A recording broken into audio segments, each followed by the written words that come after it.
Good morning ma'am. आज की Jansatta newspaper में कोई ऐसा एडिटोरियल है जो एग्जामिनेशन पर्सपेक्टिव से इम्पोर्टेंट हो?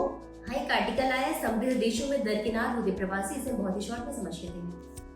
तो आज हम एक बहुत ही महत्वपूर्ण और समकालीन मुद्दे पर बात करेंगे, विकसित देशों में प्रवासियों का बढ़ता बहिष्कार और उनके सामने बढ़ती कठिनाइयां। इस विषय को समझना यूपीएससी के लिए इसलिए जरूरी है क्योंकि यह अंतर्राष्ट्रीय राजनीति, सुरक्षा, सामाजिक एकता और मानवाधिकार इन सब से सीधे जुड़ा है। सबसे पहले यह स्पष्ट किया गया है कि डोनाल्ड ट्रंप के सत्ता में आने के बाद से अमेरिका में आप्रवासन को लेकर एक सख्त रुख उभरा है।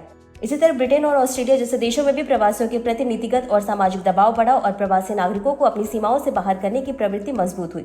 यानी केवल प्रशासनिक नियम नहीं बदले बल्कि समाज की सोच में भी एक तरह का ही हम बनाम वे वाली रेखा गहराती गई, जिससे प्रवासियों को स्वीकार्यता और सुरक्षा दोनों में कमी महसूस होने लगी। अब कुछ आंकड़ों के माध्यम से समझ लेते हैं। तो अमेरिका की देखा देखी कनाडा ने भी छात्र वीजा पर सख्ती कर दी है। अब वीजा रद्द करने की दर 75% तक पहुंच गई है, इसलिए नया प्रवेश 40% तक गिर गया है। आज यहाँ 70% वीजा आवेदन रद्द हो रहे हैं। वर्ष 2023 में यही दर 32% थी।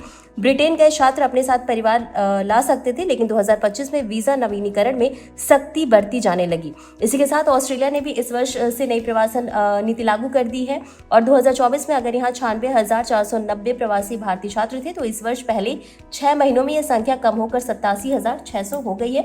और भारतीय अन्य 19 गरीब देशों के छात्रों के लिए समृद्ध देशों में प्रवेश करना और भी कठिन हो गया है।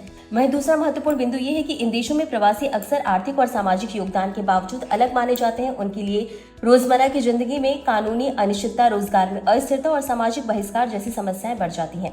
इससे होता क्या है कि प्रवासी समुदायों में असुरक्षा की भावना आती है और समावेशन की कमी बढ़ती है, जबकि विकसित अर्थव्यवस्थाओं को श्रम शक्ति और सेवा क्षेत्रों में उनके योगदान की आवश्यकता बनी रहती है। यही इस मुद्दे की मुख्य विरोधाभास है। और तीसरा ये भी रेखांकित करता है कि जब कोई देश प्रवास को समस्या की तरफ फ्रेम करता है, तो उसके प्रभाव केवल आप्रवासन नीति तक सीमित नहीं रहती। वे राजनीतिक विमर्श, चुनावी राजनीति और सार्वजनिक नीतियों को भी आकार देते हैं। कुछ और आंकड़ों से समझ लेते हैं। तो अमेरिका आज $30 ट्रिलियन की सबसे बड़ी आर्थिक महाशक्ति है और उसका 20% हिस्सा इन अप्रवासियों की मेहनत पर ही टिका है। वहीं 15 अमेरिकी राज्यों की अर्थव्यवस्था अधिकतर इन्हीं श्रमिकों की दिन रात की मेहनत पर निर्भर करती है, जहां 15 राज्य इन अप्रवासियों पर लगभग 40% तक निर्भर है। और अंत में और निष्कर्ष के रूप में हम ये कह सकते हैं कि विकसित देशों का कड़ा रुख एक तरफ उनकी घरेलू राजनीति की जरूरतों से जुड़ा है, लेकिन दूसरी तरफ ये अंतर्राष्ट्रीय व्यवस्था में मानवाधिकार, समाज, समान अवसर और बहुसांस्कृतिक सह अस्तित्व की चुनौती भी खड़ा करता है। और यूपीएससी के लिहाज से आपके जीएस पेपर 2 IR से और साथ ही साथ जीएस पेपर 1 सोसाइटी से भी संबंधित है। तो आज के लिए बस इतना ही। धन्यवाद।